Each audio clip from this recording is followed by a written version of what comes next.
Bueno, en esta etapa en la que estamos hablando de diagnóstico, es importante tener en cuenta el rol de los medios de comunicación. Eh, por supuesto que hay una centralidad de los medios en este momento que por la pandemia hace que el consumo tanto de redes como de televisión haya ido a picos de audiencia que están fuera de lo común. Pero sí lo que debemos decir que en cuanto a lo que se refiere a temas ambientales, en los últimos años ha habido una disminución eh, muy importante de periodistas que antes dirigían secciones, medios especializados en temáticas ambientales que comprendían, por supuesto, la cuestión de la gestión de los residuos sólidos urbanos. Eh, Esto nos lleva a pensar que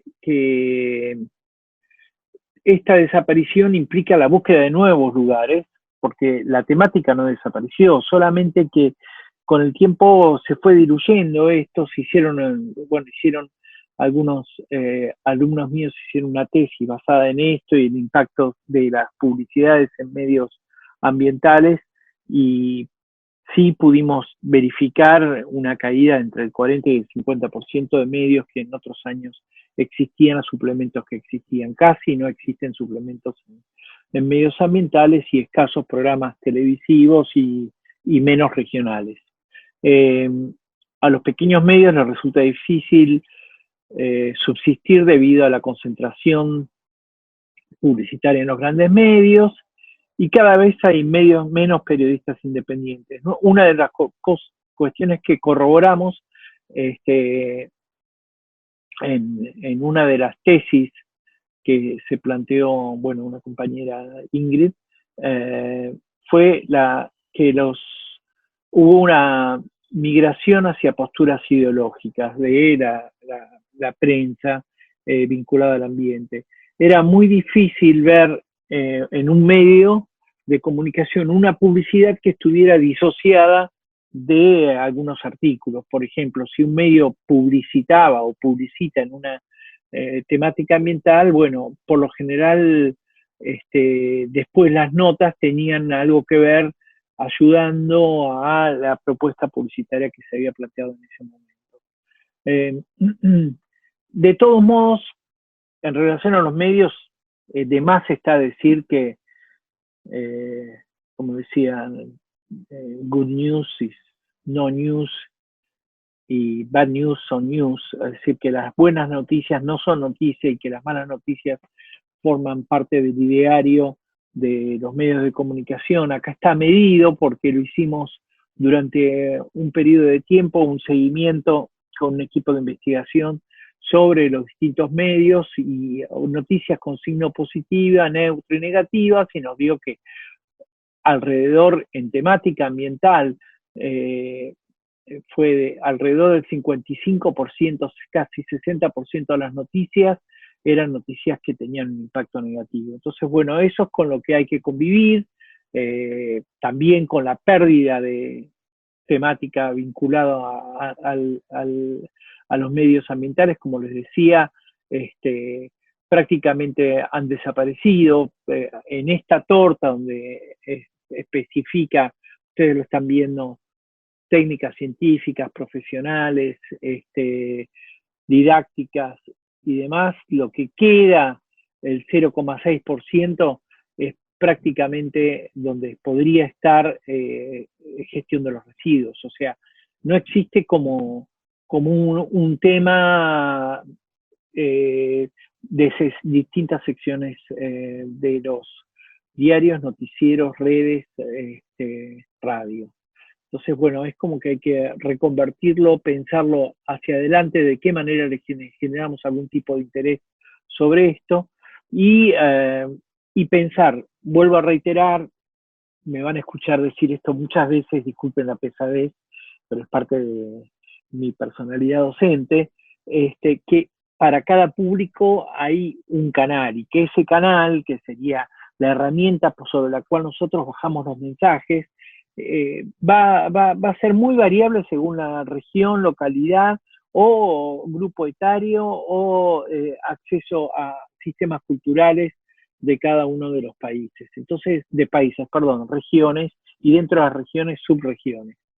Este, bueno, es importante también tener en cuenta que dentro de lo que sería la elaboración de este diagnóstico del cual estábamos hablando, eh, fundamentalmente es, antes de elaborar el mensaje, es a quién se lo estamos dirigiendo, y tener en cuenta eso que yo les decía anteriormente, que hay un documento que se construye cada 2 años en la Secretaría de Medios de la Nación. Acá abajo les dejo un poco las pautas de donde, que es http://www.consumosculturales.gov.ar. Es el Sistema Nacional de Consumos Culturales que elabora la Secretaría de Medios, digamos, se diría que como una política de Estado, porque más allá de los cambios de gobierno sigue estando, donde nos va a dar una pauta de qué es lo que tenemos y cuáles son los hábitos de consumo de la sociedad a la cual dirigimos el mensaje. Parece muy sofisticado, pero tiene mucho que ver, porque si uno habla con determinado lenguaje, escribe de determinada forma, utiliza determinados mensajes en redes, o memes o lo que fuera vinculado a una campaña, tiene que tener en cuenta, bueno, qué es lo que piensa la gente a la cual le dirigimos este mensaje. Así que, bueno, hacia allá vamos con este trabajo. Lo de los medios es muy complejo. Como decíamos, en un diagnóstico tenemos que tener en cuenta qué es lo que hay, más allá de la complejidad que pueda tener. Tal vez en regiones más chiquititas tenemos radios, tenemos medios gráficos, televisivos y distintas redes sociales y acceso a internet o aplicaciones. Bueno, esto lo tenemos que tener mapeado, de lo más sencillo posible, digamos, con redondeles, con el alcance de la radio, con qué tipo de radio es, si es de música, qué tipo de música que apuntaría a determinado público. Solo eso, los diarios casi no se venden, pero sirven para generar de alguna forma la mecánica de contenidos de radio, redes, lo que fuera.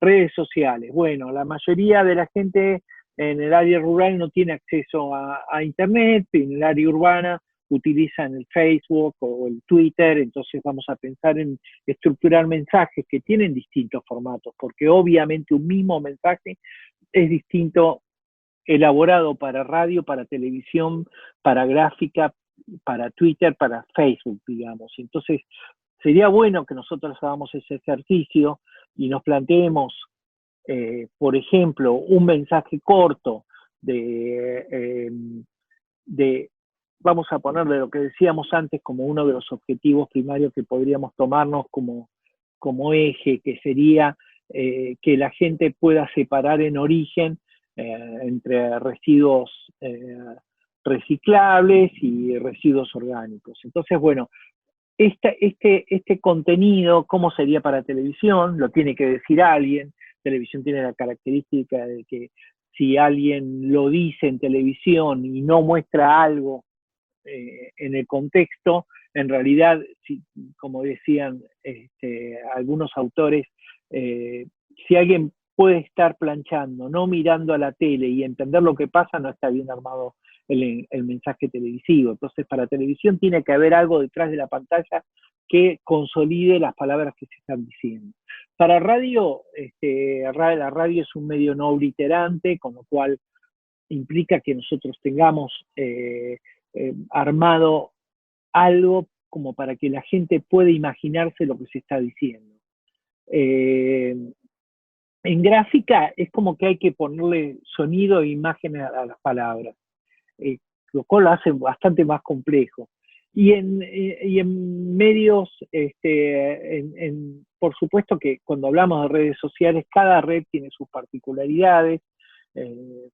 Vamos en una tendencia rápida, teniendo en cuenta los años de utilización de las distintas redes, que vamos desde los mensajes por emails hasta, no sé, vamos a poner Pinterest o Instagram, que están basados absolutamente en imágenes. Entonces, se va perdiendo el texto en general y vamos hacia un trabajo de la imagen. La imagen en pocos segundos, porque la gente tampoco quiere ver cosas demasiado largas, y Facebook tiene eso, a diferencia del Instagram, por ejemplo, o a diferencia del Twitter, que manejan algunos temas que son centrales. A medida que nos vamos alejando del texto, también se va alejando la responsabilidad de poner quién es la persona que lo dice, con lo cual se dicen cosas que no se dirían en un contacto directo. Y bueno, y así cada red tiene su particularidad. Esto deberíamos profundizarlo, pero bueno, ustedes más o menos tienen alguna. Yo les voy a mandar como material complementario un trabajo sobre manejo de redes en comunicación para consolidar algunas cosas que ustedes tienen, y seguramente ustedes pueden aportarle a esto a través de vivencias personales eh, algunos aspectos técnicos. Lo que sí les puedo decir que, bueno, hoy es una forma económica de comunicarse con los demás, la mayor parte de la gente los usa.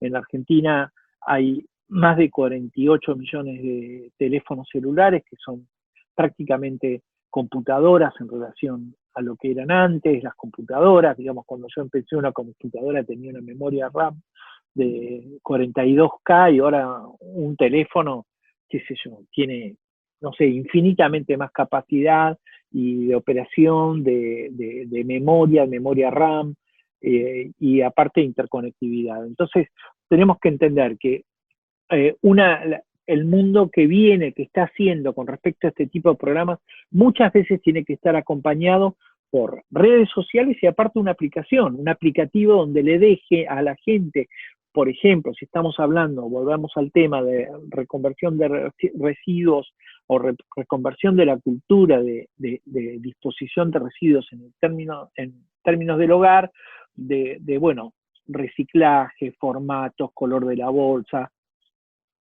y cuál es el rol del Estado. Así que, bueno, terminamos en la próxima. Les agradezco mucho haberme dispensado este tiempo.